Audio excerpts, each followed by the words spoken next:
नमस्कार student, Pratap study point में आप लोग का स्वागत है। तो स्टूडेंट हम देखेंगे प्रश्नावली 1.1 का प्रश्न नंबर 5। क्योंकि जो हम लाइव क्लास पढ़ाए थे तो उसमें क्या हुआ था कि लाइट चला गया था, जिसकी वजह से पूरा वीडियो अच्छे से नहीं बन पाया था।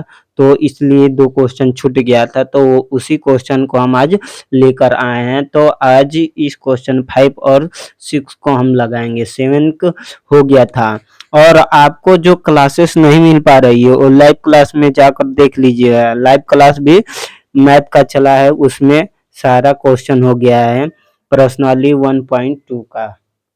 तो 1.2 का 2 क्वेश्चन बचा था, तो आज इसमें हम लोग करेंगे। तो आप लोग आए क्योंकि ये वेरी मोस्ट इम्पोर्टेंट क्वेश्चन है। ठीक है, तो चलिए देखते हैं।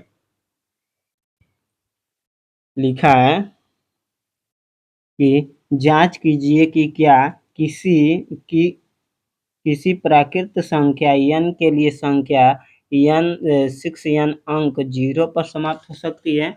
तो इसको कैसे लिखना है, आपको हल आंसर लिखना है। ठीक है ना। तो यदि कोई संख्या 0 पर समाप्त होनी चाहती है तो उसका अभाज्य गुणनखंड में कम से कम एक बार 2 × 5 आना चाहिए। क्योंकि 2 × 5 आएगा तभी क्या होगा, हम लोग का 0 आएगा, और जब 0 होगा तो वह क्या होगा, 0 पे समाप्त होगा, तब हमारा होगा। लेकिन हमारा क्या दिया है, 6 दिया है। तो 6 अभाज्य गुणनखंड करने पर 2 × 5 के रूप का नहीं है। क्योंकि अगर हम इस 2 × 6 का गुणा करेंगे कितना, 2 × 3 का, तो कितना आएगा, 6 आएगा। और 6 में क्या है, 0 नहीं है, यानी कि 0 पर समाप्त नहीं होगा, अर्थात यह कभी 0 पर समाप्त नहीं हो सकती किसी भी संख्या के लिए। ठीक है, तो इसको इसी तरह लिखना है। ठीक है, समझ में आएगा, क्योंकि ये 0 पर समाप्त है।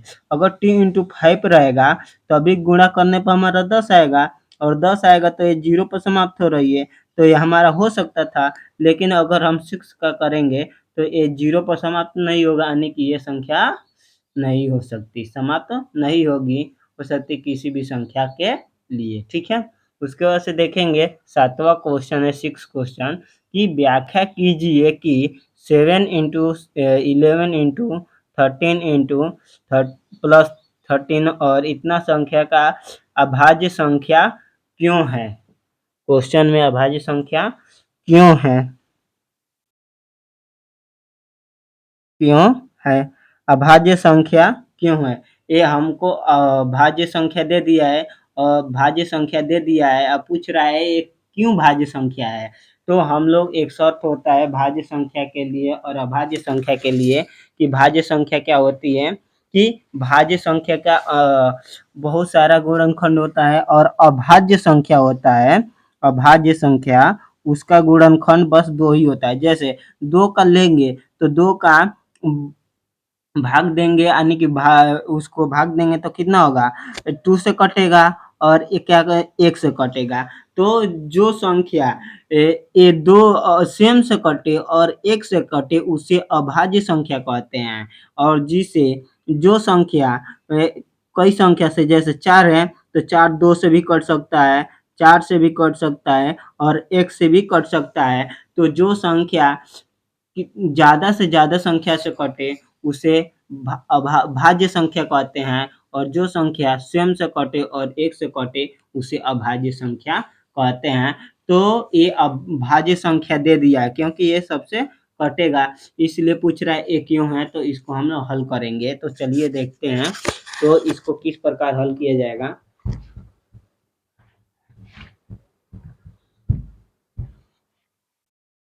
तो इसका करेंगे तो देखेंगे यहाँ पे 13 है, तो 13 है तो दोनों 2 है, तो इसको कॉमन ले लेंगे, तो कॉमन लेंगे तो 13 बाहर आ जाएगा। फिर से 7 × 11 क्या होगा, 11 क्या होगा, 7 × 11 × 13 एकम 13, 13 एकम 13 प्लस प्लस का चिन्ह है, और 13 एक बार में कटेगा तो एक बार में हो गया, इंटू 13 करेंगे। ठीक है, अब इसका गुणा करेंगे तो 11 सत्ते 77 और 77 में 1 का गुणा करेंगे, किसका करेंगे 1 के, तो उतना ही 77 आएगा, ठीक है? 77 ही आएगा, ये प्लस है तो प्लस ये 1, ठीक है? अब देखिए इसको गुणा करेंगे तो कितना होगा 78 हो जाएगा, 77 प्लस 1 78 78, ठीक है? अब इसका पूरा मल्टीप्लाई करेंगे, ठीक है? तो आपका मल्टीप्लाई करेंगे तो कितना आएगा, तो इसको मल्टीप्लाई करके देख लिया जाए, कितना 78 इंटू 13, 8 त्रिके 24 के 4 हासिल 2, 7 त्रिके 21, 21 2 23 और 8 एकम 8 और 7 एकम 7, तो 8 8 3 11 के 1 हासिल 1, 7 2 9 1 10, ठीक है?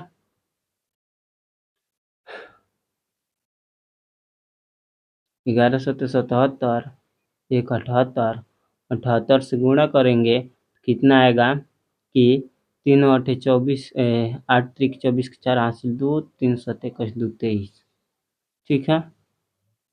फिर से 8 एकम 8, 7 एकम 7 8, 8 3 11 के 1 हासिल 1, 7 2 9 1 10, ठीक है ना?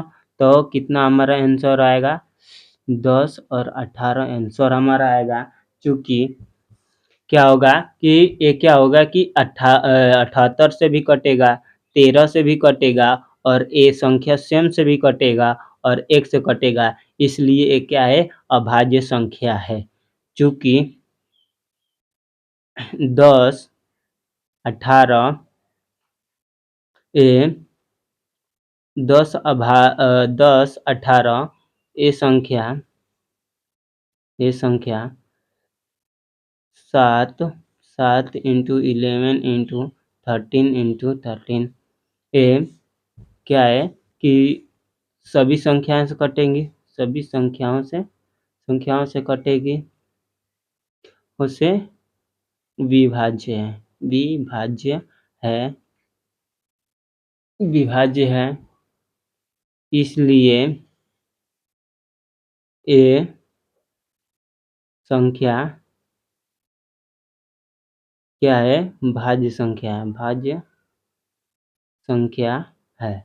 अब इसको 2 पार्ट में किए हैं तो 2 पार्ट में करेंगे, तो इसको अब किया जाएगा, तो देखिए इसको अब इसमें देखा जाए तो कॉमन क्या है 5 है, तो 5 को कॉमन ले लिया जाएगा, फिर से 5 7 बचा, 6 नहीं कटेगा, 5 कट गया, ठीक है? फिर से 4 नहीं कटेगा, इंटू 13 नहीं कटेगा, इंटू 2 नहीं कटेगा, भाई 1 से काटेंगे तो 1 ही होगा, तो भाई 5 है तो 5 कितना बार में कटेगा 1 बार में, ठीक है?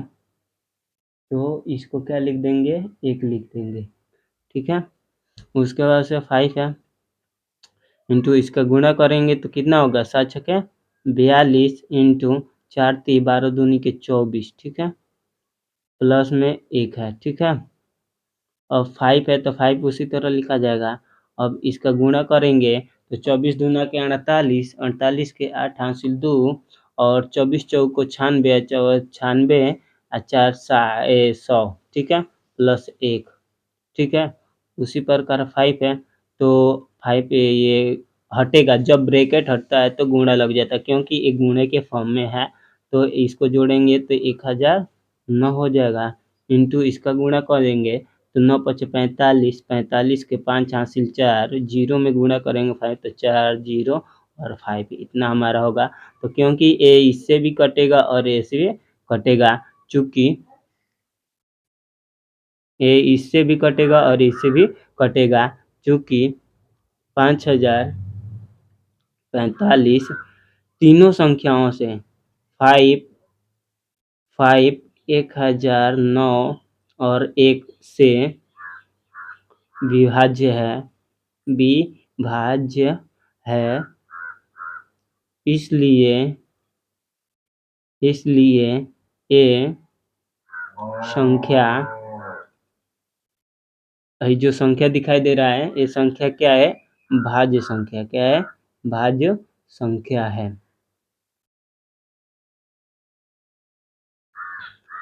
तो ऐसे ही लेटेस्ट वीडियो पाने के लिए हमारे चैनल प्रताप स्टडी पॉइंट को लाइक सब्सक्राइब शेयर करें, और जो क्लासेस आपको नहीं मिल रही है लाइव क्लास में जाकर देख लीजिए, और प्लेलिस्ट बन गई है सभी क्लासों को, तो आप लोग उसको देख लीजिए, ठीक है ना?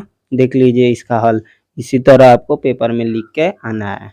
तो आज के लिए बस इतना ही, और अगर पीडीएफ नोट्स पाना चाहते हैं तो हमारे टेलीग्राम बोर्ड एग्जाम को जरूर ज्वाइन करें, उसमें लिंक दे दिया गया है, तो आपको उसमें पीडीएफ नोट्स मिल सकता है, ठीक है। उसके बाद से देखेंगे तो देख लीजिए इसका भी एक बार और देख लीजिए इसका आंसर। तो आज के लिए बस इतना ही। धन्यवाद दोस्तों।